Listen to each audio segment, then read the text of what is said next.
नमस्ते good morning friends मु Nilachal Parida Odisha polity channel आ गोटे वीडियो को आपको स्वागत। गला किछि दिन तले आम गोटे वीडियो आनी जो आम देखते जे 1 जनवरी 2023 टू प्राय ओपन सेट बंद होगा जाऊँगी। तार टॉपिक थिला एनजीटी रो नुआ नोटिफिकेशन हिसाब से 5000 अधिक थिबा सबो ओपन सेट को कवर सेट रे बा ईसी सेट रे कन्वर्ट करिया पई बोली सेंट्रल पॉल्यूशन बोर्ड को एनजीटी रो गोटे नोटिफिकेशन आछि। वीडियो को आपण माने बहुत सुंदर भल पाइबा देले सेइथरे बहुत गुडे इंपोर्टेंट टॉपिक ऊपर हम कथा चंदी। जदि आपण से वीडियो को देखिना ताले आदर देखि नियंतु। वीडियो सहित बहुत गुडे क्वेश्चन आछि। क्वेश्चन रे फार्मर माने ए जिंस जानिया को चाहचन जे कोन प्रकृत रे ए एनजीटी रो रूल एते प्रभावित कि से बंद करि परिबो कि आउ किछि फार्मर भी ए जिंस कहउचन जे कोन ना कोडे बंद हेई परिबोनी का पाखे एति दम नै बंद कला परि के आपे प्रोटेक्ट होबो ये होबो से होबो बहुत गुडे जिंस कहउचन।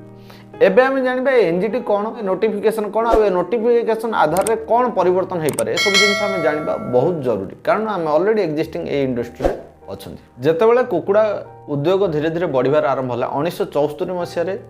सेंट्रल पॉल्यूशन कंट्रोल बोर्ड गोटे नोटिफिकेशन नेकी आस्तिला सेइथरे मास फ्लॉगिंग माने अधिक रु अधिक कुकुड़ा चाषों बोली गाइडलाइन कराइला जे सब जगह मास कुकुड़ा फार्मिंग होची से सब जगह को निर्दिष्ट प्लेस को आबद्ध करिक रहबा दरकार जहाँद्वारा से एयर पॉल्यूशन वाटर पॉल्यूशन और एनवायरमेंटल पॉल्यूशन को कोन ना कोटे अधिक क्षति पहुँचेबे नहीं। या पर सेमती विशेष कौन से कुकुड़ा फार्म को लेकर नोटिफिकेशन आसी नथला। या पर 2010 रे तैयारी हला NGT नेशनल ग्रीन टर्मिनल्स। ए एनजीटी कौन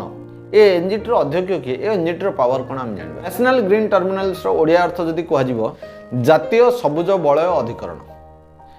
ये संस्थार गोटे ही उद्देश्य जे अधिक रु अधिक मात्रा रे एनवायरनमेंट को खराब न होला परिका आ एनवायरनमेंट को प्रोटेक्ट कला परिका कौन कौन एथरे नियम हेई परिबो। ए संस्था का द्वारा ऑपरेटेड ये गवर्नमेंट ऑफ इंडिया रो गोटे संस्था। यार अध्यक्ष को माने हेई परिबे केवल सुप्रीम कोर्ट रिटायर्ड जज माने ही यार अध्यक्ष हो पारे। वर्तमान सुधा ऑलरेडी एनजीटी 3 जन अध्यक्ष चेंज सारे। वर्तमान चेयरपर्सन बा अध्यक्ष होचंदी एके गोयल। ए एनजीटी तैयारी हला परे NGT central pollution control board को कोड ना कोड चिट्ठी कला जे पोल्ट्री इंडस्ट्री ऊपर भी हमको किछि गाइड करबा दरकार। या पई बोली 8 अक्टोबर 2015 रे एनजीटी तैयारी करा हला प्रथम थर पई बोली इंडिया रे से सेंट्रल पॉल्यूशन कंट्रोल बोर्ड सहित कथावार्ता करी प्रथम थर पई बोली पोल्ट्री फार्मर बा पोल्ट्री फार्मिंग पाई बोली गाइडलाइन नेगिर आसिले जो थरे मास फ्लॉगिंग रो संज्ञानटा को डिफाइन कराला 25,000 रु अधिक कुकुड़ा चाष 25,000 बा ताठू अधिक कुकुड़ा चाष होतिबा एरिया को मास फ्लॉगिंग रो ना दिहला और सेमान पाई गाइडलाइन आसला। गाइडलाइन रे विशेष करके ध्यान दिहला जे ए सब तथ्य उपरे गाइडलाइन तैयारी करा दियो जा द्वारा कि एयर पॉल्यूशन होबनी वाटर पॉल्यूशन होबनी और एनवायरमेंटल पॉल्यूशन को कम कर दिया जिवो। ए सब गाइडलाइन को ठीक ठाक रे चलला। वर्तमान 14 डिसेम्बर 2021 माने ठीक आज की 17 दिन तले पुणी गोटे नुआ गाइडलाइन तैयारी करिया पइले सेंट्रल पॉल्यूशन बोर्ड को एनजीटी गोटे चिट्ठी लेगिला बा गोटे नोटिफिकेशन कला। नोटिफिकेशन रो मेन मुद्दा रहउछ जे ए जो मास फ्लॉगिंग कहले हमें 25,000 बा ताठ अधिक फ्लॉग को बुझुतले वर्तमान मास फ्लॉगिंग रो अर्थ 5,000 जांगे लिमिट कर जा। कारण जेहेतु कि विगत 5 वर्ष भितर कुकुड़ा चाषर मात्रा कोड ना कोडे 2.5 गुणा जाएंगे बढ़ी से एनजीटी रो भी प्राइमरी ड्यूटी होची आपाई बोली से गाइडलाइन तैयारी करिवो। वर्तमान भी जो एनजीटी रे गाइडलाइन तैयारी करहला सेथरे air pollution water pollution and environmental pollution ए तीनटा इश्यू को लेकर ही गाइडलाइन तैयारी करिया पई बोली सेंट्रल पॉल्यूशन कंट्रोल बोर्ड को एनजीटी वर्तमान चिट्ठी करछबा विज्ञापन करछ। एबे जदि विज्ञापन रो आउटिके हमें डीपली देखिया ए विज्ञापन रो आवश्यकता काई पड़ला दी प्रकार सुरक्षा कथा कहउछ। गोटा हला व्यक्तिगत परिवर्तन सुरक्षा आ गोटा हला सामाजिक परिवर्तन सुरक्षा। जदि सोसाइटी रे एमिति किछि गोटे जिंस घटुची जोथरे किछि व्यक्ति बा किछि लोकंकर परिवेश बा सामाजिक जीवन शैली परिवर्तन होची ताकू कहगला व्यक्तिगत परिवर्तन। किंतु एमिति आउ किछि एक्टिविटी अछि जो एक्टिविटी द्वारा समाज रो गोटे बहुत बड़ पार्ट इफेक्टेड होउची ताकू सामाजिक परिवर्तन बोली कहला। आ कुकुड़ा चाष को वर्तमान सामाजिक परिवर्तन कैटेगोरी रे नेकरी आछथि। कारण कुकुड़ा चाष को सामाजिक परिवर्तन दिगरे आनिया पछरे मुख्य कारण कोन होची ना एइथरे कंपनी रो किछि एयर पॉल्यूशन माने कोन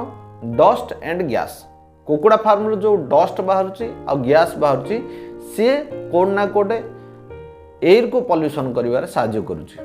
आउ वाटर पॉल्यूशन कौन वाटर पॉल्यूशन रहा प्रथम जिनस जो वेस्ट वाटर बाहर फार्म प्राय फार्म वेस्ट वाटर बाहर किंतु इसी फार्म रे किसी मात्रा वेस्ट वाटर बाहर एंड आम जो लिटर को डिस्पोज कर लिटर को जो पकाउछन्ती से जो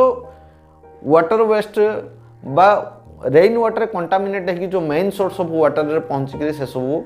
खराब होची माने आपको टिके क्लियर कर दूची आमे जोठे नेकरी कुकुड़ार लिटर को गदा करछन्ती वर्षा पानी बा बाह्य पानी किछि पड़िकरी जो लिटर देहरे मैला गुड़ा को धोई होकर सी जाइकरी मेन स्रोत नदी झरणा ए सब जो मिसुची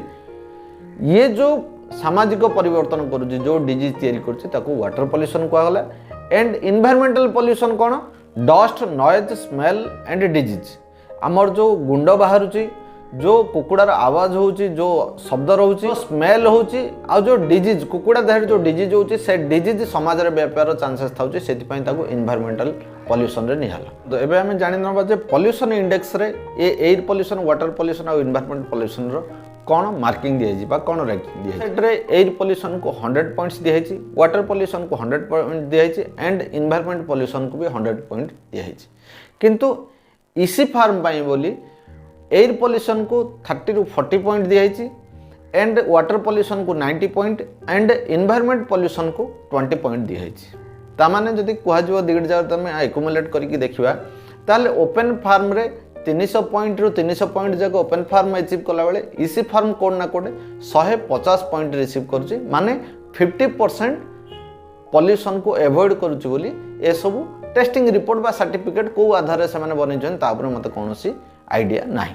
एबे गोटे क्वेश्चन आसे जदि ए विज्ञापन को काम लगाला गोटे ऑर्डिनेंस रे रखाला एंड ऑर्डिनेंस पर जदि बिल आसला ऊपर जदि आईन बनला आईन हिसाब रे आपण कोनोसी भी आईन को भांगी परिबे नाही एबे चलंतु आमे टिके उदाहरण सहित आगो बुझिबा तळ दिने जो फार्मर माने दिल्ली रे प्रोटेक्ट कले ता पई मिली कोन आसला बिल आसला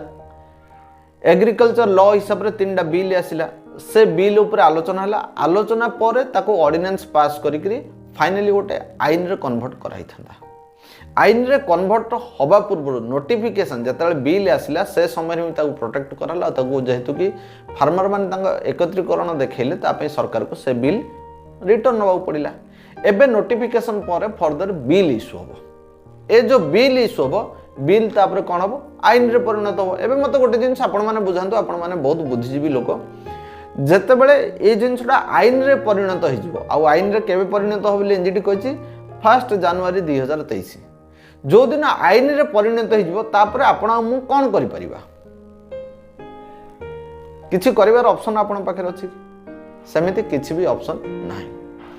वर्तमान जेहेतु कि ये नोटिफिकेशन अच्छी आपर जो बिल आदृत हो बिल समय आमे आम कथा को रखी परिबा या द्वारा फार्मर कौन प्रॉब्लम हम से सब पॉइंट को रखा केते जण फार्मर सर्वाइव करि पारे से सब पॉइंट की रखा फार्मर कौन कौन इकोनॉमिकल प्रॉब्लम हम से सब पॉइंट ऊपर रखा या द्वारा आमे बिल रे किछि परिवर्तन आनी परिबा बा बिल को बंद करई परिबा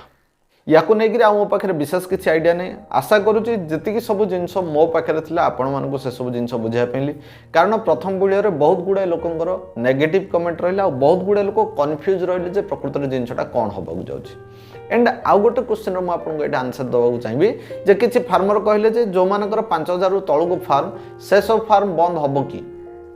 जो जाए गाइडलाइन रे बड़ फल कह गले 25,000 सेट को बुझाऊला ताठू सब फार्म गुड़ाक छोट मैंने समस्त सेक्यूर भावुले एबे जमिति ठीक 6-7 वर्ष पर गोटे बिल आसला जो 25,000 टाक 5,000 कर दिगला ठीक सेमती 3 वर्ष 4 वर्ष 5 वर्ष पर पुणी गोटे बिल आसो जो 500 रु अधिक वार्ड बोली बर्तमान इसी सेट करा पड़ो से समय कहतु आपण मान अस्तित्व ठीक रहा ये बदली हम ना आपण मैंने प्रोटेक्ट कर कौन किसी भाईर कमेंट थी आप वीडियो माध्यम फार्मर को डराउं मत आपको डरइबार कौन मोर मनसा ना मोर मनसा है प्रकृत में आग को कौन घटिया जाऊँगी जदि आम न जापर ताल आम से हिसाब से प्रिपेयर हो पारानी एबे मु फार्मर मान दायित्व देवी से केमी प्रिपेयर हे केमी से निज अधिकार को सब्यस्त करेंगे केमी से फार्मिंग बिजनेस को बचाइबे केमी बिजनेस को स्केलेबल करने सरकार पाखे डिमांड रखिए ना एक्जिस्टिंग बिजनेस उपर जो खतरा अच्छी बर्तमान को जो डेंजर जोन अच्छा बचाई चेष्टा करेंगे से सब पर ध्यान दिंतु वीडियो एमती लंबा हो जाऊँगी यार द्वितीय पार्ट आम नहीं आसिया द्वितीय पार्ट आम कथा जे प्रकृत में ये केमती एजुकेशन हम आदि एजुकेशन हो कौन फार्मर प्रॉफिट पाइब बा लॉस पाइब वीडियो को लास्ट जाके देखि चैनल को एत सुंदर भल पाइबा समस्त को विशेष धन्यवाद।